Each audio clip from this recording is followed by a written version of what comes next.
and Part 5 of Islam and Iman. Iman and particular ethics, the straight path. The book contains several moral injunctions and ethical guidelines that, even though dispersed in many different suras, outline a consistent model of ethical behavior called the straight path of God, al-sirat al-mustaqeem.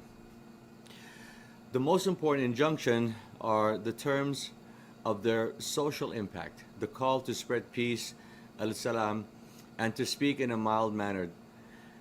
We learn from the book that the meaning of al-salam is peace, that is, the avoidance of war and conflict. It is not, as scholars have it, just a form of greeting, as in peace be with you. But let us provide some more examples of such moral injunctions as stated in the book. For the good-hearted and well-mannered followers, these rules may look trivial and rather obvious, but given that in the recent past we have seen scandalous degrees of immorality committed by traditional Muslim believers who have abandoned morality in favor of fanaticism and mindless ritualism, we believe it is worth spelling them out here. 1. O you who believe, let not some men among you laugh at others. It may be that the latter are better than the former. Nor let some women laugh at others. It may be that the latter are better than the former. Nor defame, nor be sarcastic to each other, nor call each other by offensive nicknames. Al-Hujurat 49, verse 11. This verse prohibits us from pouring scorn on fellow human beings, friends, neighbors, and colleagues. 2. And do not speak ill of people behind their backs. Al-Hujurat 49, verse 12. This is a clear prohibition of calumny. 3. And do not spy on one another. Al-Hujurat 49, verse 12. This injunction includes all forms of spying and espionage, including the clandestine tapping of telephone calls, the opening of letters, and the bugging of flats and cars by state security service without just cause. 4. Do not follow blindly what you do not know to be true. Ears, eyes, and hearts, and you will be questioned about all these. Al-Isra 17, verse 36. This verse prohibits us from accusing other people of a crime or sin without clear evidence and hard empirical facts. 5. O you who believe, enter into as-silm wholeheartedly. Al-Baqarah 2, verse 208. Say not to anyone who offers you as-salam, you are none of a believer. An-Nisa 4, verse 94. But if the enemy inclines towards peace, do you also towards peace and trust in Allah. Al-Anfal 8, verse 61. Therefore, if they withdraw from you but fight you not, and instead send you guarantee of peace, as-salam, then God has opened no way for you to wage war against them. An-Nisa 4, verse 90. These verses urge believers to spread peace and avoid war by pursuing a policy of peace and of resolving conflicts rationally and effectively by addressing adequately the needs of all involved parties. 6. Believers do not enter the people's houses until you have asked permission to do so and greeted those inside. An-Nur 24, verse 27. This injunction refers to the duty to respect the property and privacy of house owners. 7. If you find no one in, do not enter unless you have been given permission to do so. If you are told, go away, then do so. That is more proper for you. An-Nur 34, verse 28. To enter and stay in a house requires the permission of its owner. If permission is not given, one has to leave immediately. 8. You will not be blamed for entering houses where no one lives, public spaces, and which could provide you with some useful services. An-Nur 24, verse 29. Number 9. Those who have been graced with bounty and plenty should not swear that they will no longer give to kingsmen, the poor, those who immigrated in God's way. Let them pardon and forgive. An-Nur 24, verse 22. When death approaches one of you who leaves wealth, it is prescribed that he should make a proper bequest to parents and close relatives, a duty incumbent on those who are mindful of God. Al-Baqarah 2, verse 180. This refers to the act of doing what is fair and just, ihsan, to our closest relatives. 10.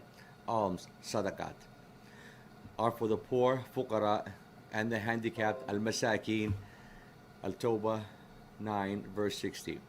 This refers to the act of doing what is fair and just, ihsan, to the poor and the handicapped people. 11. And do good to parents, kinsfolks, orphans, those in need, neighbors who are near, neighbors who are strangers, the companion by your side, the wayfarer you meet, Al-Nisa 4, verse 36. This refers to the act of doing what is fair and just, ihsan, to our next door neighbors and to neighbors and acquaintances who live farther away. It also urges us to be kind to the traveler and wayfarer, that is, people on the move who stay with us as guests. 12.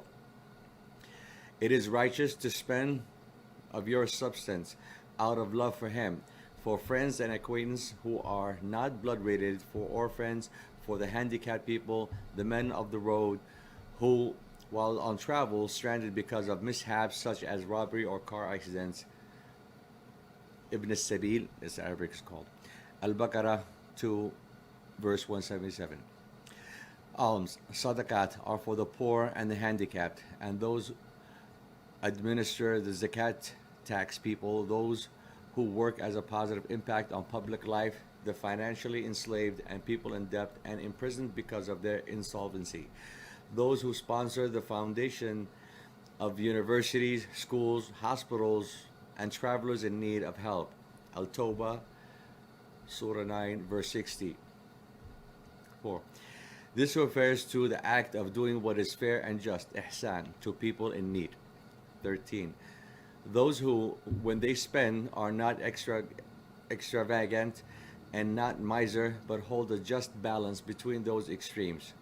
Al-Furqan 25, verse 67. This verse urges us to be prudent in what we spend in private or public. 14. The duty of spending zakah refers to the realm of Islam, but is an amount on top of what has already been spent within the realm of Iman. Zakat al-Islam may be given to anybody, not just to the followers of Muhammad.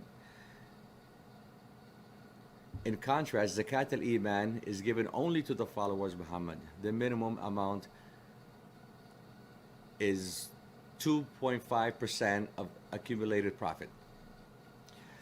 O you who believe, fulfill all obligations. Al-Ma'idah 5, verse 1. This is a moral obligation to fulfill all our contracts and written agreements. 15. You who believe, when you contract a debit for a stated term, put it down in writing. Have a scribe write it down justly between you. So on. Al-Baqarah 2, verse 282. This is finally an obligation to write down in black and white what money or property we owe, as well as what we have lent to other people. These are only a few examples of the many injunctions and ethical guidelines for al-Iman that can be found in the book. Every moral guideline or ethical teaching that exists before Muhammad's messengerhood and which contradicts the above list of injunctions must be seen as repealed or abrogated. This is because the ethical rules of Islam were subject to abrogation, a process that started, as we know, with Noah and ended with Muhammad. As for Muhammad's messengerhood, it was not subject to abrogation. Therefore, there is nothing in it that can be classified as abrogating or abrogated. His message has instead confirmed certain rules that were sent before, and has added rules or abolished others in order to complete Islam. In doing so, it abrogated other previous messages that were revealed to prophets before him, an example before Eman. Muhammad sealed or put an end to this successive continuous abrogation, whereby each new message abrogated the previous older one. Thank you for watching part 5, and we would like to hear your thoughts. Part 6 will follow, and thank you.